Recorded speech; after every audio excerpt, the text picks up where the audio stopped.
Good morning. This is Shades of Green Talk Show on KDWN, 720 AM. And I'm your host, Paul Ira. The show is produced by Green Alliance. We have with us today Chris Brooks, new Assemblyman from District 10. Annette Bubak from Green Alliance, and Stan Hannell from Electric Vehicles. We'll start with Chris this morning. Good morning, Chris, and congratulations on your new position as 10th District Assemblyman. Oh, good morning. Thank you. How does it feel being in politics for the first time? It's exciting. It's a little overwhelming. There's a lot of work we have to do, but I'm excited to get started. Great.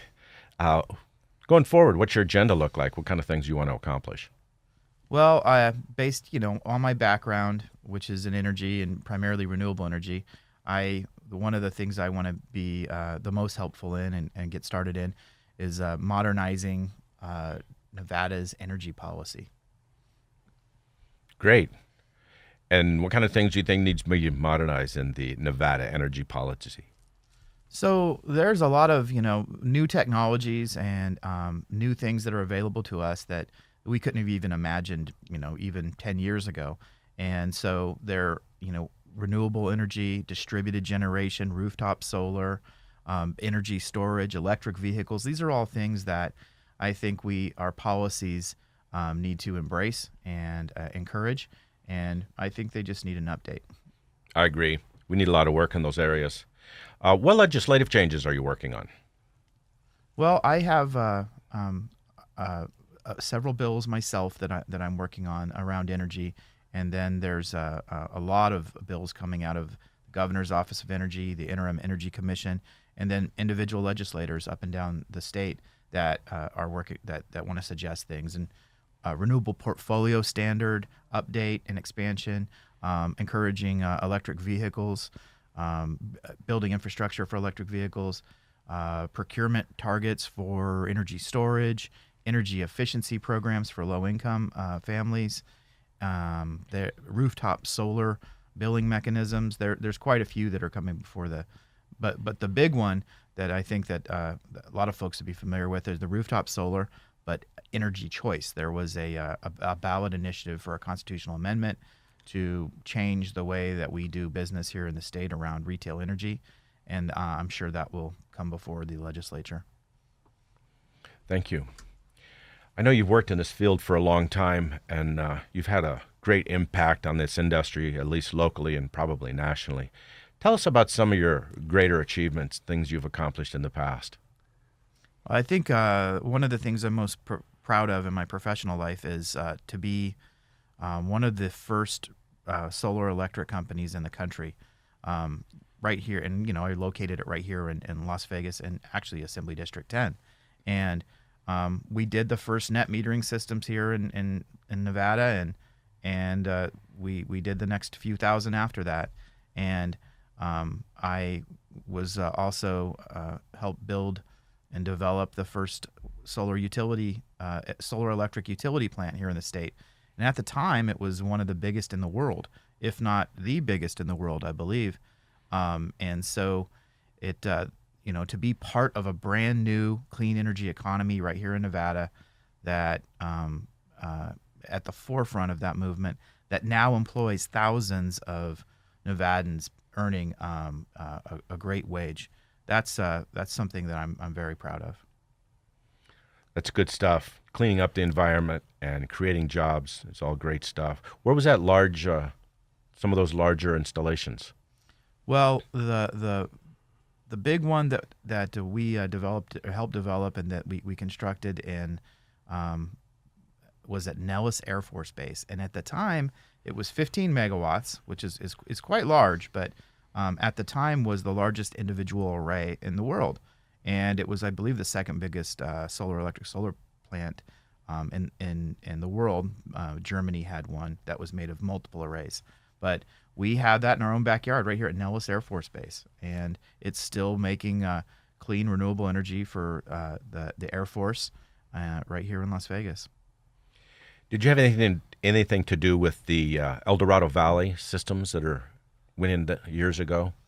Well, so there was a solar thermal power plant out there, and I believe I was. It was at the time one of the first solar power plants or solar thermal power plants that had been built in over 20 years, and it was the first one out there at El Dorado Valley. And I believe I was the first contractor out there. I did a lot of test and instrumentation troughs for that contractor before they went into full construction. So that was the first solar power plant they built out there in El Dorado Valley. And then, the company that I helped start is out there building all kinds of other projects as we speak. For our listeners, if you don't know where El Dorado Valley is, if you head towards Boulder City and then take a right down towards Searchlight and then look off into the distance, you'll see what looks like a small lake out there, which is actually this solar array. There's now three arrays out there, probably some of the largest arrays in the world. Yeah, going on now. That's one of the largest concentrations of solar in the whole world now. And that whole valley could be filled with solar and keep going, and it's right there by the power lines that come from the dam. So good location down there. Everyone wants to know what will be the future of residential solar in Nevada. In layman's terms, talk to us about residential solar and where do you think that's going? Well, there was obviously a lot of controversy and a lot of uncertainty around rooftop residential solar over the last several years, and there was a process, a rate case for NV Energy's Northern Nevada utility, the Northern Nevada customers, and just recently completed, end of December. And that came up with some positive findings around the value, the costs and benefits of rooftop solar. And so I think that that information moving forward, we can use the findings in that process in the Nevada legislature. And there's a few bills in front of the legislature that'll affect this. And one of them is a minimum bill concept, where you would have a set minimum bill for the costs of services, basically, for every rooftop solar user, and then you would have net metering on the returned energy.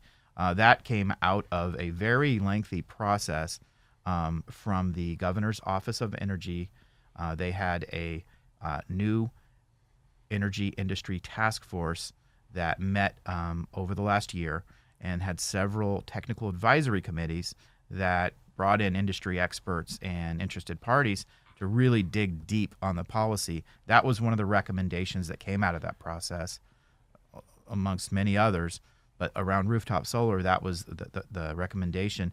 And there is an assemblyman that is going to adopt that, and he is going to put that forward as a bill. So that will be one of the many things that we'll see come before the Assembly's Commerce, Labor, and Energy Committee and their special subcommittee on energy, which I get to chair. Excellent. So you do see that residential solar has a future going forward. Well, I think it has a very bright future going forward. We just need to put in some long-term solutions that provide some clarity and some consistency to homeowners and businesses and the industry that's involved in it. Great. We're going to take a little break here, and when we come back, we'll start talking about some larger solar futures and what programs are available for large commercial and industrial and municipal users. Thank you, Chris. We'll be right back.